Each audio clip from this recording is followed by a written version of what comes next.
গোপাল তো জমিয়ে রাঁধছে। যাও যাও, একটু সাহায্য করো, অন্তত জোগাড়েটা হও।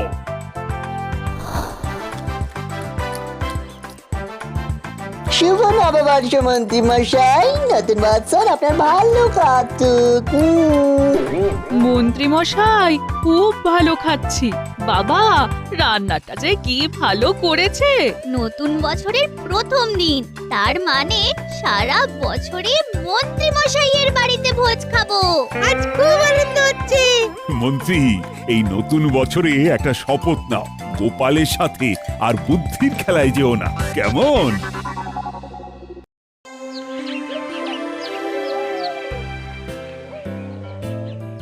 গোপালের স্বভাব আর বদলালো না মহারাজ।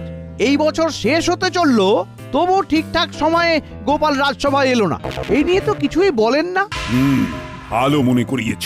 আজ গোপাল এলে গোপালকে আচ্ছা করে কথা শোনাবো, তুমি দেখে নিও। খুব খুব দেরি হয়ে গেল মহারাজ। আমি আমি কথা দিয়েছিলাম যে আর দেরি হবে না। আমি আমার কথা রাখতে পারিনি, তাই আমাকে যা সাজা দেবেন আমি মাথা পেতে নেব মহারাজ। তোমাকে কি সাজা দেব বলো তো?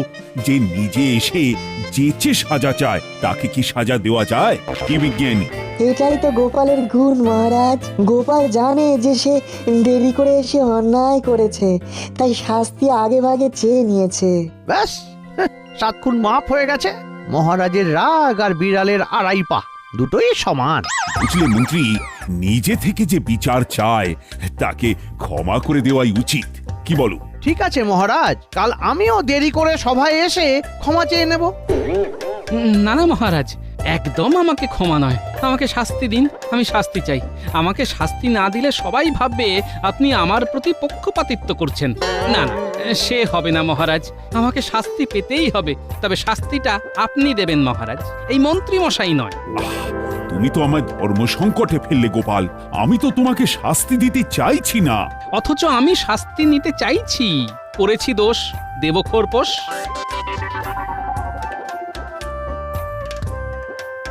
মহারাজ, বাইরে কুটি, ন্যাপলা, গুলটে ওরা সব দাঁড়িয়ে আছে। ওরা ভিতরে আসতে চায়। নিশ্চয়ই কিছু বলতে এসেছে। ওদের পাঠিয়ে দাও, শুনি ওরা কি বলে। যথা আজ্ঞা মহারাজ।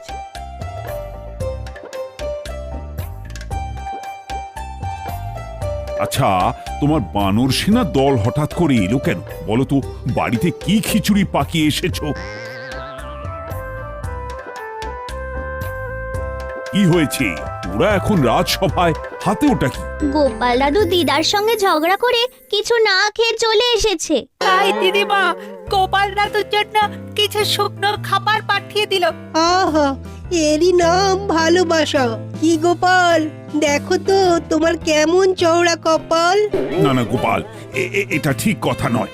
রাগ প্রশমিত করো। নতুন বছরে সবাই মনে মনে ভেবে নাও, অকারণ রাগ করব না। রাগ করলেই কিন্তু দণ্ড পাবে। খুব ভালো প্রস্তাব মহারাজ। আমি আর একটু যোগ করতে পারি? করতে পারো, বলো বলো কি যোগ করতে চাও? হ্যাঁ, বছরের শেষ দিনে একটা প্রতিযোগিতা করি। আমরা প্রত্যেককে রাগাবো। যে রাগবে তাকে খাওয়াতে হবে নববর্ষের খাবার। মানে বুঝতেই পারছেন, রাজসিক খাবার, এবং নিজের হাতে রান্না করে খাওয়াতে হবে মহারাজ। রান্না করে কে খাওয়াবে? যে রেগে যাবে, গোপালের ভাগ্যেই পড়তে পারে, কারণ গোপাল কথায় কথায় যেরকম রেগে যায়, তাতে ও রাগ সামলাতে পারবে কিনা সেটাই দেখার। মন্ত্রী মশাই, দেখা যাক। এই বাজে কথা রেখে যাও, খাবারটা খেয়ে নাও তো। যথা আজ্ঞা মহারাজ।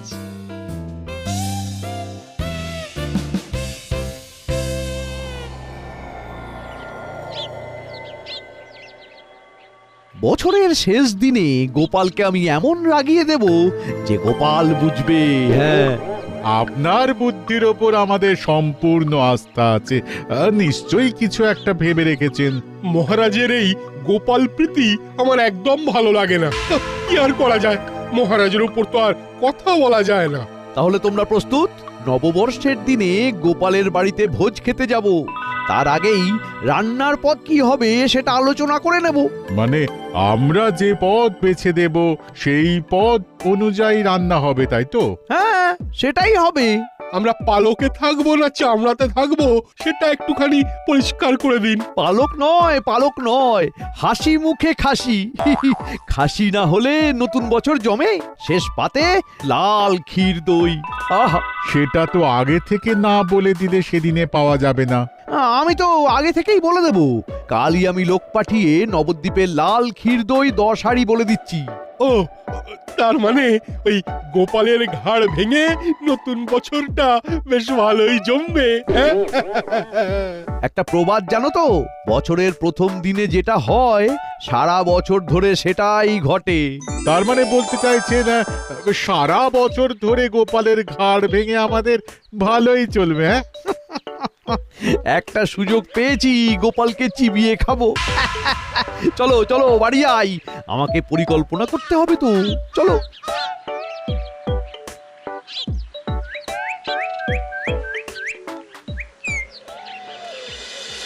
কি গোপাল, কি ভাবছো? পুরনো বছরের শেষ দিনে মন্ত্রীমশাইকে কিভাবে রাগাবো সেটাই চিন্তা করছি, বুঝলে? মন্ত্রী মশাইয়ের কপাল কি মন্দ করতে পারবে গোপাল? শুনেছি মন্ত্রী গিন্নির হাতের রান্নাও বেশ ভালো। ভোজনের কি পদ? গোপালের কি অভিমত? দিনের শুরু হবে ফল দিয়ে, তারপর মধ্যাহ্ন ভোজন হবে সরু চালের ভাত, ঝুরঝুর আলু ভাজা বাদাম দিয়ে, খাসির মাংস, ভোলার দোকানের রসগোল্লা আর পান্তুয়া, আর শেষ পাতে লাল ক্ষীর দই। আহা, খাবারের কি পাহাড়, জমে যাবে আহার। তুমি নিশ্চিত যে মন্ত্রী মশাই রেগে যাবেন? রাখবেন মানে? রেগে আগুন আর তেলে বেগুন হয়ে একেবারে পুড়ে যাবেন। তোমরা শুধু দেখে যাও। না হে গোপাল, সন্ধে হয়ে যাবে, আমার আবার অনেক কাজ আছে।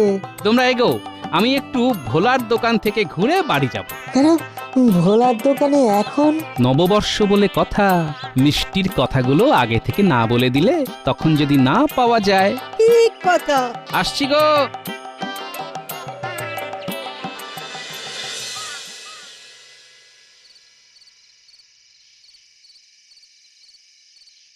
কি গো গোপাল দাদা, কিছু লাগবে নাকি?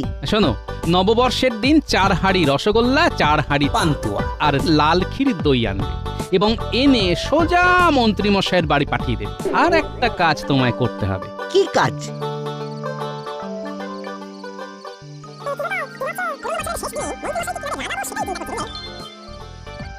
বুঝতে পারলে তো ভোলা? বিলক্ষণ। তাহলে তোমার কাছে সব পরিষ্কার হয়ে গেল। একদম তুমি জলের মতো পরিষ্কার করে আমাকে বুঝিয়ে দিয়েছো। এবার আমি জলের মতো পরিষ্কারভাবে কাজটাও ঠিক করব। ব্যাস, আর কি? নববর্ষ জমে দই না, একেবারে ক্ষীর।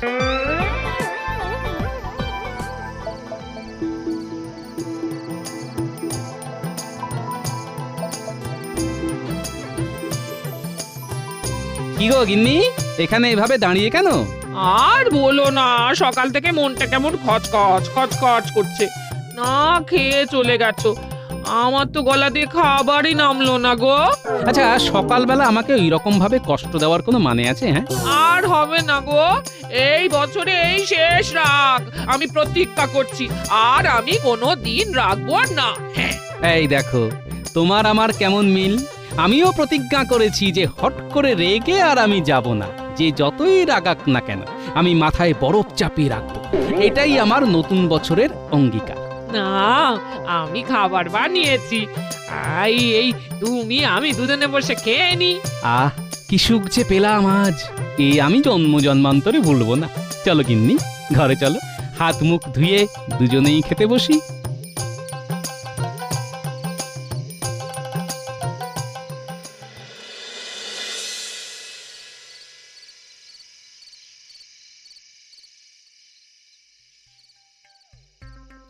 আজ খুব আনন্দ হচ্ছে গিন্নি, খুব আনন্দ হচ্ছে। আহা, নববর্ষের প্রথম দিন গোপালের বাড়িতে আমাদের খাওয়ার নিমন্ত্রণ। আহা, কেন গো, হঠাৎ করে গোপাল আমাদের খাওয়াতে যাবে কেন? আরে বাজিতে হেরে যাবে তো।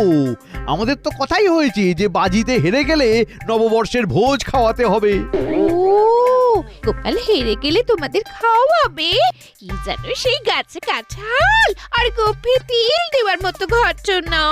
কতবার তো গোপালের পেছনে লাগলে, তোমার তো আর আশ মেটে না। দূর দূর, তুমি একেবারে বেরসিক। কোথায় আমাকে সমর্থন করবে, আমার পাশে দাঁড়াবে, তা না সবসময় আমাকে খুঁচিয়েই যাচ্ছ। দেখো এবার দেখো, বাজি আমি জিতছি। ঠিক আছে, দেখবো দেখবো। নতুন বছর আসতে তো আর বেশি দেরি নেই।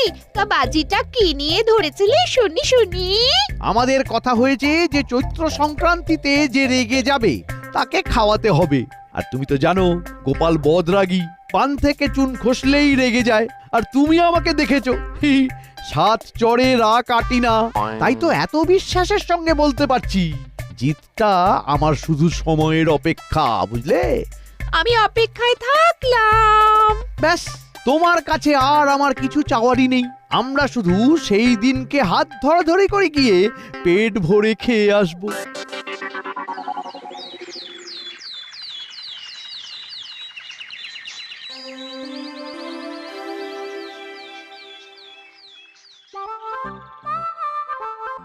কাল কিন্তু চৈত্র সংক্রান্তি, কালকেই তোমাদের পরীক্ষা, কি মনে আছে তো? আমরা সবাই গোপালের বাড়িতে খেতে যাচ্ছি, এটাই মনে আছে আপাতত। আপাতত নতুন বছরে খাবার খেতে যাচ্ছি, সেটা কার বাড়িতে কাল ঠিক হয়ে যাবে। আমার বাড়িতেও হতে পারে, আপনার বাড়িতেও হতে পারে। আমার ঘরে হওয়ার কোনো সম্ভাবনাই নেই, কারণ আমি রাগী না। আমার মাথা বরফের মতো ঠান্ডা, আর ঠান্ডা মাথায় থাকি বলেই না মহারাজের মন্ত্রী হতে পেরেছি। হ্যাঁ, একদম ঠিক বলেছেন। আপনি এমন মন্ত্রী যে মহারাজের পাশেই ঠিকঠাক দাঁড়াতে পারেননি। মহারাজের পাশে দাঁড়াতে পারি কি না পারি সেটা তো মহারাজ দেখবেন। না না না না না, শুধু মহারাজের একার দায়িত্ব নয়, প্রজাদেরও দায়িত্ব যে তাদের মন্ত্রী কতটা বুদ্ধিমান সেটা জানার। তার মানে গোপাল, তুমি বলতে চাইছো যে আমাদের মন্ত্রী ঠিক ততটা বুদ্ধিমান নন? গোপাল খেলা শুরু করে দিয়েছে আজ থেকেই।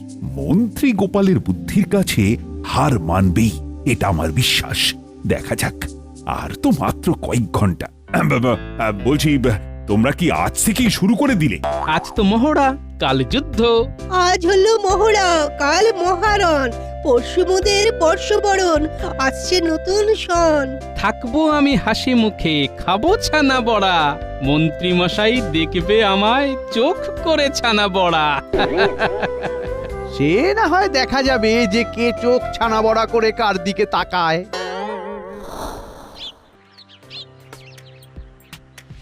আজ মহড়াটা তো অমীমাংসিত ভাবেই শেষ হলো। মহড়া আর যুদ্ধের মধ্যেই তফাৎ আছে রাজবৈদ্য। আমি তো হাতের তাসই ফেলিনি। কাল সকাল আসুক। ও, তার মানে আপনি হাতের সেরা তাস এখনো ফেলেননি? আরে বাবা, আমি তো মন্ত্রী, আমার মাথায় তো অতিরিক্ত বুদ্ধি আছে বলেই না মহারাজ আমাকে মন্ত্রী করেছেন।